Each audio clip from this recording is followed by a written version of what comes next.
എഴുന്നൂറ് മഠത്തിലാണ്. അവിടെ SNDയോഗത്തിന്റെ മീറ്റിംഗ് കഴിഞ്ഞിട്ട് അന്ന് വൈകുന്നേരമാണ് ബോധാനന്ദ സ്വാമി ഗുരു പറയുന്നത് തനിക്ക് സുഖമില്ല, മൂത്രം പോകുന്നില്ല, വല്ലാത്ത വേദനയുണ്ട് എന്നൊക്കെ ഗുരു ആദ്യമായി തന്റെ ഒരു അവസ്ഥ പങ്കിടുന്നത്. പെട്ടെന്ന് തന്നെ വൈദ്യുതിയുള്ള ഡോക്ടറെ വിളിച്ചു വരുത്തി. അതിനുശേഷം വിദഗ്ധ ചികിത്സയ്ക്കായി എറണാകുളത്തും തൃശ്ശൂരും മദ്രാസിലും ഒക്കെ പോയി. തിരിച്ചവിടുന്ന് ഒരു കുറവുമില്ല. വിശ്രമത്തിന് ശേഷം വേണ്ടി വീണ്ടും ഇവിടെയെല്ലാം തിരിച്ചു വന്ന് എറണാകുളത്ത് വന്നിട്ട് കൊല്ലത്തേക്ക് കൂട്ടിലാണ് പോകുന്നത്. കൊല്ലത്ത് വന്ന് കൊല്ലത്തിൽ ജോൺ സെബാസ്റ്റ്യൻ എന്ന് പറയുന്ന വലിയൊരു വിദേശ വ്യാപാരിയുടെ ഇരുതല കേന്ദ്രത്തിലാണ് അന്ന് ഗുരു വിശ്രമിക്കുന്നത്. അതിന്റെ മുകളില് വൈകുന്നേരം കാറ്റുകൊള്ളാൻ നിൽക്കുമ്പോൾ പടിഞ്ഞാറോട് ചൂണ്ടി ഗുരു പറയുന്നുണ്ട്, ഇവിടെ ഒരു സരസ്വതി ക്ഷേത്രത്തിന് വകയുണ്ട് എന്ന്. ഒരു നല്ല വിദ്യാലയത്തിന് ചേരുന്ന സ്ഥലമാണ് എന്ന് പറഞ്ഞു. അവിടെയാണ് SN കോളേജ് ഇരിക്കുന്നത്. അതിനുശേഷം അദ്ദേഹം പൂർണ്ണമായൊരു ശൃംഖലയിൽ തന്നെ വർക്കലയിൽ തന്നെ വിശ്രമിക്കുകയായിരുന്നു. പിന്നീട് അദ്ദേഹം യാത്രകളൊന്നും തന്നെ ചെയ്തില്ല. അദ്ദേഹത്തെ കാണാനായിട്ട് ഉള്ളൂർ വന്നപ്പോൾ ഉള്ളൂർ ചോദിക്കുന്നുണ്ട്, അങ്ങൊരു സങ്കല്പം വെക്ക്, അങ്ങ് എത്രയോ പേരെ ശുശ്രൂഷിച്ച് ഭേദമാക്കുന്നതാണ്, അങ്ങയുടെ ഒരു സങ്കല്പം പോലെ അങ്ങയുടെ അസുഖം മാറാൻ. അപ്പോൾ ഉള്ളൂരിനോട് പറയുന്നുണ്ട്, അന്വേഷിച്ചത് കണ്ടെത്തിയാലില്ലെങ്കിൽ ഇവിടെ നിൽക്കുന്നതിന് അർത്ഥമില്ല എന്ന്. ഗുരുവിനറിയാം, ഗുരു തീരെ സുഖമില്ലാതെ കിടക്കുമ്പോഴാണ് പാലിൽ ചുരുട്ടി കെട്ടി 4 പേർ ചേർന്ന് ചുമന്നുകൊണ്ടുവന്ന സ്ത്രീയെ വെറും പച്ചവെള്ളം തളിച്ച് എഴുന്നേപ്പിച്ച് പായിൽ ചുരുട്ടി കക്ഷത്തിൽ വെച്ച് അവർ പോയതാ.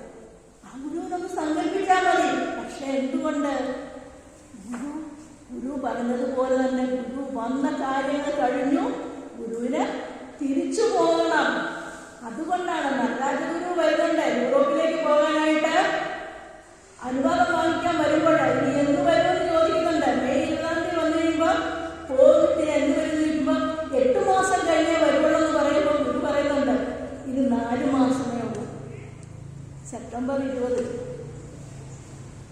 അങ്ങനെ എല്ലാം ഗുരുവിന് നേരത്തെ അറിയാമായിരുന്നു. ഗുരുവിന്റെ ഒരു ചെറിയ പരിചാരക ഉണ്ടായിരുന്നു. അവിടെയൊക്കെ കൂടി നിൽക്കുന്ന ഒരു കൃഷ്ണൻ എന്ന് പറയുന്നത്. അദ്ദേഹം ഒരു മാതളം നട്ടിട്ടുണ്ടായിരുന്നു. ഈ മാതളം നട്ടപ്പോൾ തന്നെ ഈ കൃഷ്ണന്റെ ആഗ്രഹം ഉണ്ടായിരുന്നു, എന്തുകൊണ്ടാകുന്ന ആദ്യത്തെ പഴം അത് എന്റെ ഗുരുവിന് തന്നെ ഞാൻ കൊടുക്കുമെന്ന്. നിർഭാഗ്യവശാല് മാതളം പഴുത്തു. പക്ഷെ പഴം വെച്ച് കൊടുക്കാൻ നിന്ന് ഗുരു അവിടെ ഇല്ല. അന്ന് കൊല്ലം ടിവിയിലാണ് ഗുരുവിനെ വിശ്രമത്തിന് കിടത്തിയിരിക്കുന്നത്. വലിയ ബന്ധോസ. ഇന്നത്തെ കൊറോണ കാലത്തുണ്ടായ പോലുള്ള കാര്യങ്ങളൊക്കെ അവർക്കോട്ട് ആരെയും കടത്തിവിടുകയല്ല, എന്തെങ്കിലുമൊക്കെ ഇൻഫെക്ഷനൊക്കെ ഉണ്ടാവില്ല. എന്തായാലും ഈ കൃഷ്ണൻ ഈ മാതളം പിഴിഞ്ഞ് ചാറുമായിട്ട് ചെന്നു. ഡോക്ടർ സമ്മതിച്ചില്ല അതുകൊണ്ട് കയറാൻ. അവിടുന്ന് അവിടെയുള്ള ആരും തന്നെ സമ്മതിക്കുന്നില്ല. കൃഷ്ണന് വലിയ നിരാശയായി. തിരിച്ചു പോകാൻ നോക്കുമ്പോൾ വിദ്യാർത്ഥി സ്വാമി ഓടി വരിക. അഹത്തോടെ പറഞ്ഞു, ഗുരുവിന് അല്പം മാതളച്ചാറ് കിട്ടിയാൽ കൊള്ളാം. അതൊന്നും ഗുരു പറഞ്ഞിരിക്കുക, എനിക്ക് അല്പം മാതളച്ചാറ് കിട്ടണം. പല വികാരികളുണ്ടോ വെളിയിൽ നിന്ന് ആഗ്രഹിച്ച കാര്യമാണ് അകത്ത് കിടക്കുന്ന ഗുരു പറഞ്ഞത്. അപ്പോൾ തന്നെ കൃഷ്ണനെയും കഴിച്ചാറുമായിട്ടാണ് അങ്ങോട്ട് ചെന്നു. ഗുരു അത് കുറിച്ചു. കൃഷ്ണൻ ഇങ്ങനെ മനസ്സിൽ വിചാരിക്കുക, എന്റെ ഗുരുവെ എനിക്ക് ഇവിടെ നിന്ന് ഗുരുവിന്റെ കാലം കഴിയുമ്പോഴോ ഗുരുവിനെ ശുശ്രൂഷിച്ച് ഈ കാഴ്ചക്കൂടി കിടക്കാൻ കഴിഞ്ഞെങ്കിലോ. മാതളച്ചാറ് കുടിച്ചു കഴിഞ്ഞവിടെ ഗുരു ചോദിക്കുക, കൃഷ്ണ നിനക്ക് ചൗരി കാച്ചാൻ അറിയാമോ? ഇവിടെ ഉള്ളവര് കാച്ചിക്കൊണ്ട് സ്വാദമില്ല.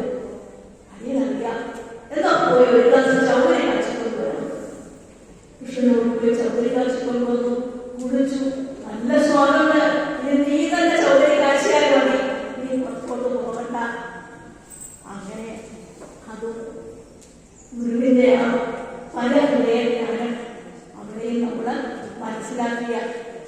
അങ്ങനെ വന്ന് ആ മഹാസമാധിയെ കഴിയുന്നതിന് 10 ദിവസം മുമ്പ് ഒരു ക്ഷുരകൻ ക്ഷൗരം ചെയ്യുന്നതിന് വേണ്ടി വന്നു. ക്ഷൗരം ചെയ്ത് കഴിഞ്ഞ്